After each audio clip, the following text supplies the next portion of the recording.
Welcome everybody to another episode of the SRU podcast with me and my guy Will Royal. How you doing today, Will? It's Thursday, or at least when this episode comes out, it'll be Friday. I'm going up to Scuba tomorrow night to cover some high school football. First time being up at EMCC, so I'm looking forward to that. But other than that, we got a great slate of college football games. Can't wait to dive in, especially our last one, and you'll see why when we get to it. Yeah. So we have a special guest this week, my ex-roommate, Mr. Josh O'Connell. How you doing today, Josh? Doing pretty good. Ready to watch some football this weekend. Yeah. So Josh, tell the people about your college football story, basically. Pretty much just growing up, my whole family was Tennessee fans, as you see by the shirt. Yeah. And then even though I didn't go to Tennessee, I ended up going to Memphis just because that was where I was born. Still stayed a Tennessee fan just because can't really get over it. Yeah, Tennessee. Go Vols. Oh, yeah. A lot Go Vols. of Through the thick and I've been through the pits of hell with this team. yeah, a lot of pain and suffering. I feel you. As an Arkansas fan, I feel you. I feel like that's why me and Josh are close because we have been through a lot of pain when it comes to college football. Yeah. So this week we have a ton of great games, a lot of ranked games. I feel like this week a lot of these games will decide who is going to be in the conference championship and who might even be in the playoffs. So our first game, we have number 10 Penn State versus number 5 Michigan on Fox at 11 a.m. To start, Michigan is a 7-point favorite with their quarterback, J.J. McCarthy. He is 94 and 120 this year with 152 yards, 9 touchdowns, 1 interception, to Penn State's Sean Clifford, who's 85 for 135, 1,030 yards, 9 touchdowns, and 2 interceptions. So for this game, it's a pretty big game. Penn State, they're looking pretty decent this year, but Michigan is looking like the team that we saw last year defensively, and I feel like their offense has been clicking this year. Michigan has scored 43 points per game to Penn State's 34.4. And Michigan has also allowed 11.3 to Penn State's 14.8. For this game, I'm going to have to go with the favorite. I'm going to go with Michigan. Michigan just looks like a dominant team this year, and it looks like it's going to end up being Ohio State versus Michigan to figure out who's going to the conference championship and who's most likely going to be in the playoffs this year. Will, who do you have for this game? Yeah, I'm going to agree with you on this one. I'm going to take Michigan, and yeah, it's not the same Michigan we saw last year. The defense is not as good, and they really haven't played anyone of note up to date. They don't have Aiden Hutchinson, they don't have David Ajabo, but this is still a very good Michigan team, and we saw early on it was kind of a QB battle week 1 versus week 2, and ultimately J.J. McCarthy came out on top. But you also have to remember their running game is also pretty good too. You have Blake Corum, who has about 700 yards with 11 touchdowns. ESPN has them as a 73-point favorite. I'm going to take it. It's the Big House on an October afternoon. And I don't know if you watch any Big Ten football, but they get rowdy. Oh, yeah. For those 11 o'clock kickoffs. Not like we are here in the SEC country where it's a burden just to wake up at that early. Yeah, and it's a little bit cooler. Yeah, can't imagine what's like up there. So I'm taking the Wolverines on this one. Josh, you got a pick for this one? Yeah, I'm going to go the same way, Michigan. I feel like in the Big Ten, there's 2 top dogs, and it's Michigan and Ohio State. I take Ohio State number 1, but Michigan's a close second. And I feel like up against any other Big Ten opponent, Michigan's going to take them. Yeah. The Big Ten has been pretty interesting this year with the one side of the division is very close where most of the teams are just like lagging off. And the other side is like the huge teams that everyone knows and everyone's basically like undefeated. So it's going to be hard to figure out who's going to win that side of the division. And I can't wait to watch these games and see who comes on top in the Big Ten. So we'll take us to the next game. Yeah, so it is the last two undefeated teams in the Big 12. That is 8th-ranked Oklahoma State traveling to Fort Worth to take on 13th-ranked TCU Horned Frogs. Going into this game, TCU is a 4-point favorite, and the breakdown is Spencer Sanders, Oklahoma State quarterback, is 104 for 169 with almost 1,400 yards, 12 touchdowns, 2 interceptions versus the hot Max Duggan. Hot as in playing wise, not. Anyways, A little Go spicy. either way with that. Yeah. Hot as in he is like on a hot streak right now. Max Duggan with 93 for 123, 1,300 yards, 4 touchdowns and an interception. ESPN has them as a 58-point favorite as the home team with TCU, and I'm going to go that way. I think it's going to be a very non-traditional Big 12 game. Big 12 doesn't really have defense; it's all about offense. I think it's going to be a more defensive battle game. It's going to be a low-scoring game in terms of this game, and I think really the star is going to come out to be Kendra Miller for TCU. I think he's going to have a really good running game up against Oklahoma State's defense. So I'm taking the Horned Frogs on this one. Yeah, for me, I'm taking Horned Frogs. Also, that's my DFW team. Go Frogs.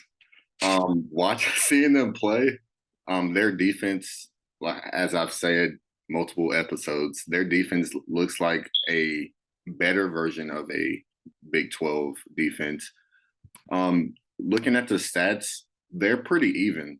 Both of them are averaging the same amount of points at 46.4, and they're allowing just about the same too. Oklahoma's allowing one more point in the average with 24.8. Yeah, I'm gonna go with TCU. I gotta rock with the hot hand, and they've really shown that either the teams that they're playing are overrated or they're just a really good team. But yeah, I'm gonna have to go with TCU with this one. How about you, Josh? I'm actually going to go the opposite way and pick Oklahoma State. I know TCU's been pretty hot recently, but I feel like Mike Gundy's going to have those boys ready, and then they're going to go out there and beat TCU. It's not going to be a blowout or anything. I think they'll probably win by probably somewhere between 10 to 20 points. Yeah. Does he still have that mullet, Will? Mike Gundy? He got rid of the mullet. Oh, he did? I thought he did. If he did, that's tough. Yeah, I might have to flip my pick if he got rid of the mullet. Yeah. Hey, Josh, you should grow the mullet out. You used to have the long locks. You cut it. I can't go back to that. Yeah. If anything, I go back to the cornrows. Oh, yeah, like me. I got them on right now. So, yeah. Back in the glory days. Yeah. We got to put that picture as your thumbnail for the episode. But the next the next game is NC State number 15 versus number 18 Syracuse. Syracuse has been a surprise this year, one of the 15 undefeated teams this year. The Qs are a 3.5 favorite. We've covered NC State a few times. Devin Leary, who's 118 for 193 with 1,265 yards, 11 touchdowns, and 4 interceptions, compared to Garrett Shader's 90 yards, 90 for 127 with 1,224 yards, 10 touchdowns, and 1 interception. This game, I have no idea, just because I hadn't seen Syracuse play at all. They've really been flying under the radar. Looking at the stats, the Qs have allowed only 14 points this year, so their defense has to be pretty solid for only allowing 14 points.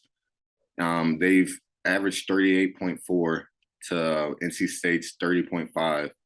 It's kind of even, but I low-key want to go for the underdog. Well, actually, this would be the big dog going for Syracuse, the undefeated team, just because we've seen NC State play, and last game they did come back to win at the end, and I feel like Syracuse has a better defense than Florida State. So I'm gonna go with Syracuse just because I want to go with something different this week.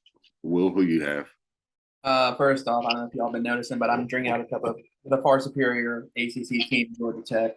Yeah, yeah. They've been undefeated since they fired their coach. So they might be pretty superior when it comes to that. Yeah, but there's a lot to look at. When we did our ACC preview back in August, I said about Syracuse, if they get their O line fixed, then Garrett Trader and their running back Sean Tucker is going to have a really good season. Something we'd expect them to finish just below 500, kind of like at the win total they're at right now. I did not expect them to come in, undefeated. Yeah. Versus hosting NC State. But I think this is where the fairy tale ends, unfortunately. Last week I said about Kansas. This week I'm saying about Syracuse. I think NC State's going to win it in a very, very close game, like field goal within the last minute type of game. I think Devin Leary is a better quarterback than Garrett Schrader.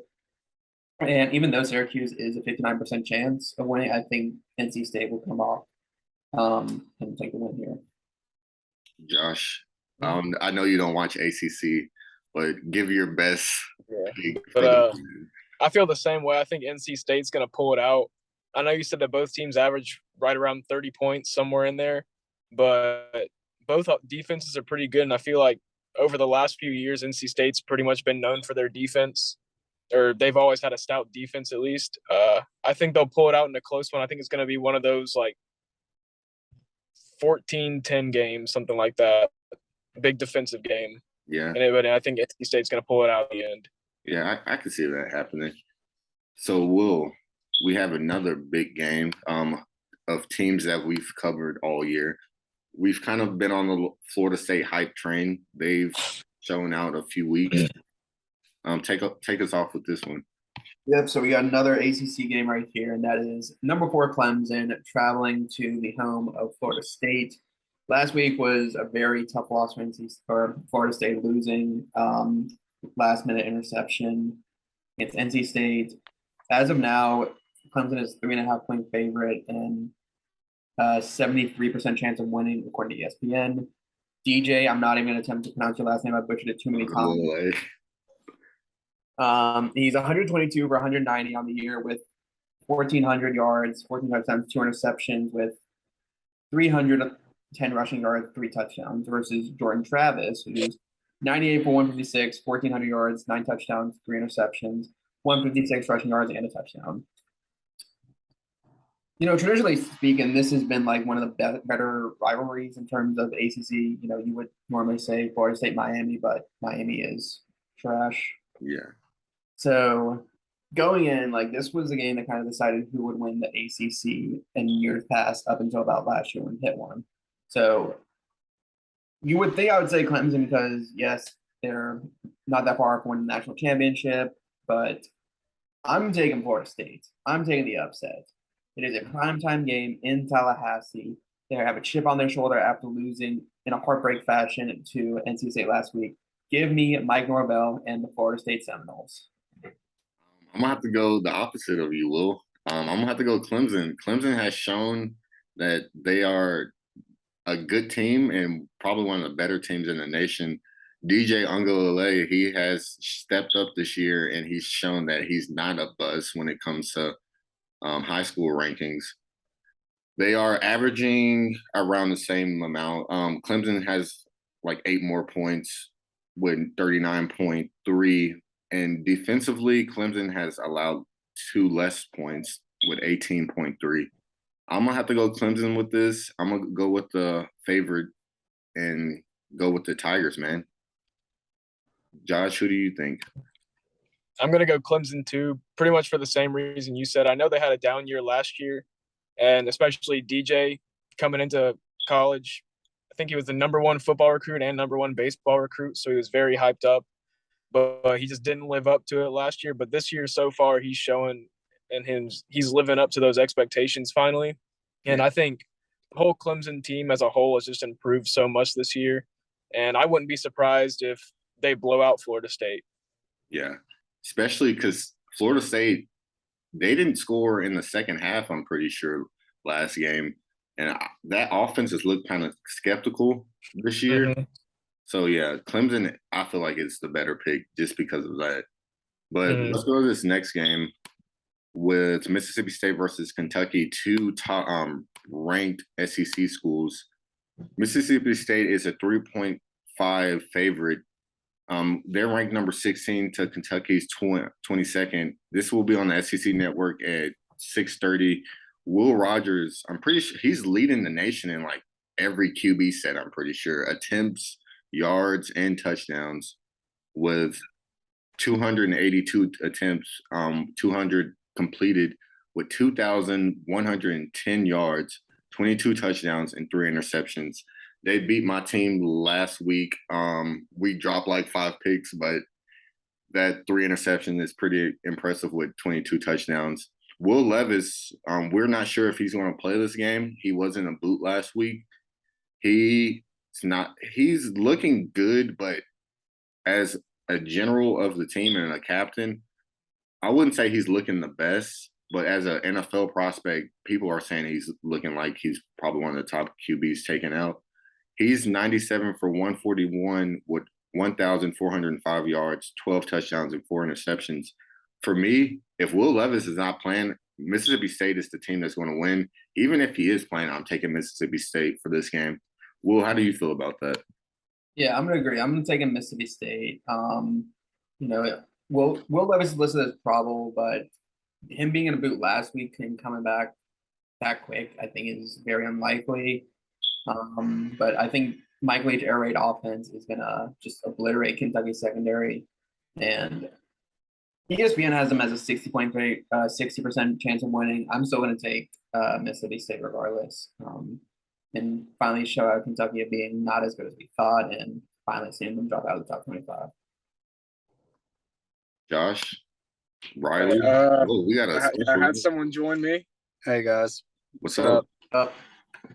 I definitely agree. I think Mississippi State should be favored in this game. I think they're just the better team. I think Kentucky's a little overhyped.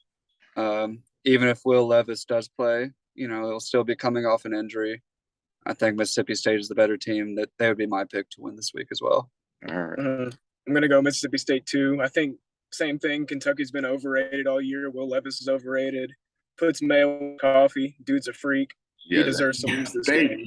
Thank you. Someone agrees with just for that. I think Mississippi he deserves State to lose this game. To win. Yeah.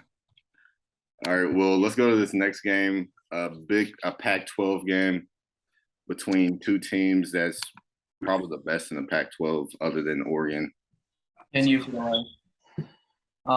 But is basically a fight for who can control the Pac-12 South. That is 7th ranked USC taking on 20th ranked Utah.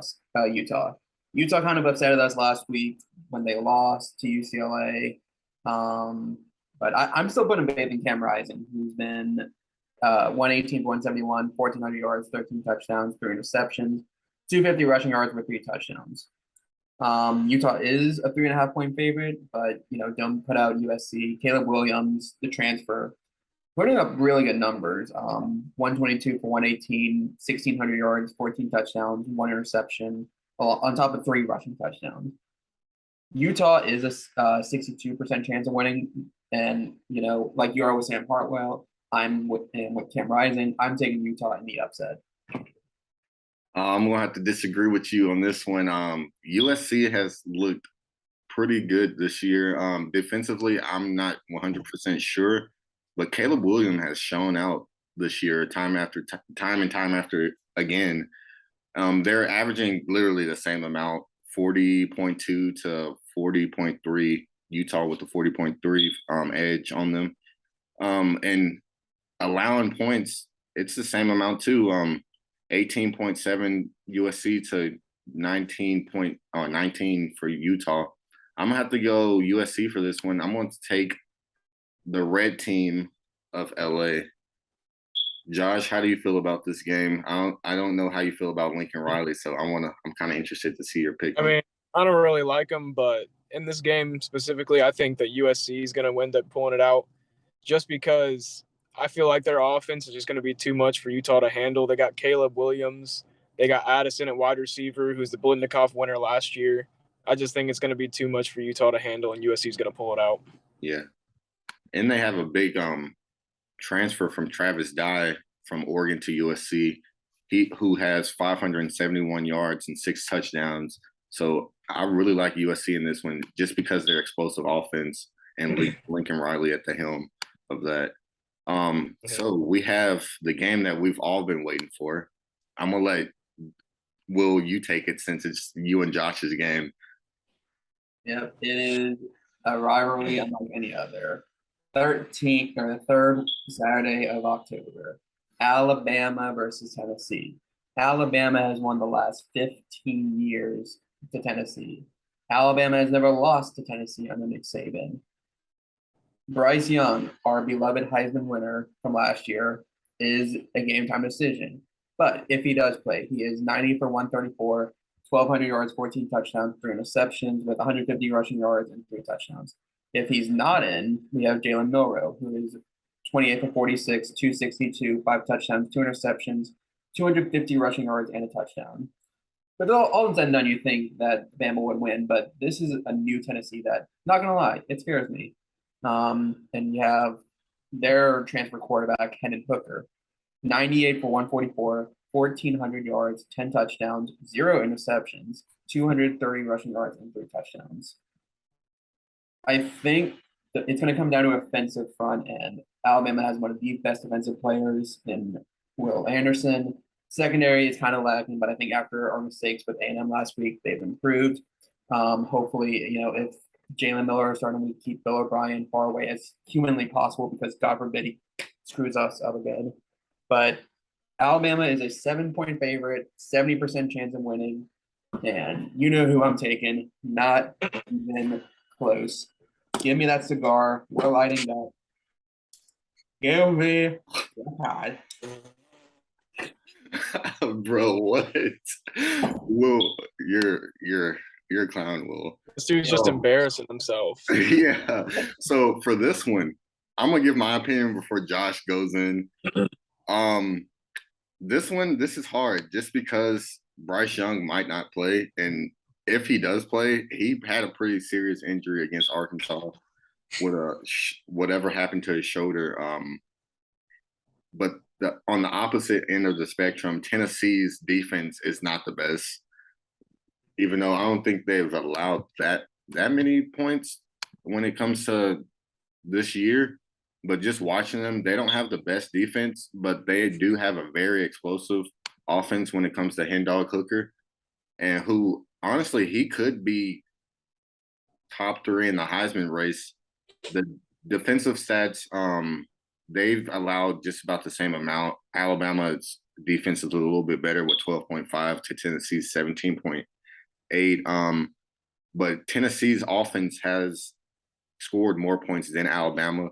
And I'm pretty sure most of Alabama's offensive scores have been because of Bryce Young. Jalen Milrose, I am not Milroe. Is it Milroe or Milrose? Milroe. I'm not sold on him yet. So I'm going to take the upset and go with Tennessee. Even though I hate Tennessee with a fiery passion, I'm going to go Tennessee just because Bryce Young is a question mark. And if he comes back, he's still a question mark. Josh, I know who you're going to pick. And tell us your Tennessee rant. I know you want a 15-year drought that you have against them. So just to start it off, I personally do think Bryce Young's going to end up playing. I think it's going to be one of those things that Nick Saban keeps under wraps until like 5 minutes before kickoff or something like that. And I do agree with you. Whenever you're watching the game, the defense does not look good. But a stat that I saw that surprised me was we're ranked number 11 in the country in rush defense, which that actually surprised me. Yeah. It's just where, like in coverage, like pass coverage, that's just where we kind of lapse off, especially on third downs. So we're really going to have to pick up on that. But I do think it's going to end up, like what Will said, it's going to end up being like a defensive battle near the end, or it's going to come down to a few defensive plays, much like I think it was 2015 when Alabama had Derrick Henry and it came down to like one last series and Derrick Henry ended up scoring like a 15-yard touchdown. I think it's going to be something similar to that where it's going to come down to one big defensive play. But I do think that this is an offense that we haven't seen at Tennessee in maybe like since the 90s, since like Peyton Manning, T. Martin era. And just lost my train of thought. Hendon Hooker is gonna he's all my years of watching Tennessee, I've never seen us have a quarterback who it's kind of instilled in my brain to just assume that we're gonna mess up. But this is the first time I've watched a Tennessee team where in my head I'm thinking we're gonna mess up or something's gonna go wrong, and then miraculously somehow it doesn't, and we actually end up getting good quality wins. And I do think that this offense is, I think, number one offense in the country, lead the SEC in scoring. I think it's going to be difficult. I think we're going to come out hot, and then Alabama's going to start creeping its way back as they did last year. But I do think Tennessee can end up pulling it out as long as we kind of figure ourselves out on defense and start figuring out how to cover the pass and not let them pass all over us and run all over us. But I think Tennessee can win it in a close one. Yeah. Jamir Gibbs. Also, I do think Hendon Hooker is better than Bryce Young. Oh, look at that face for Will. I wholeheartedly believe that. Will's face completely changed when you said that. Hey Josh, I'm holding up a finger under my desk. Can you guess which one it is? Your thumb? Like a thumbs up? Hey.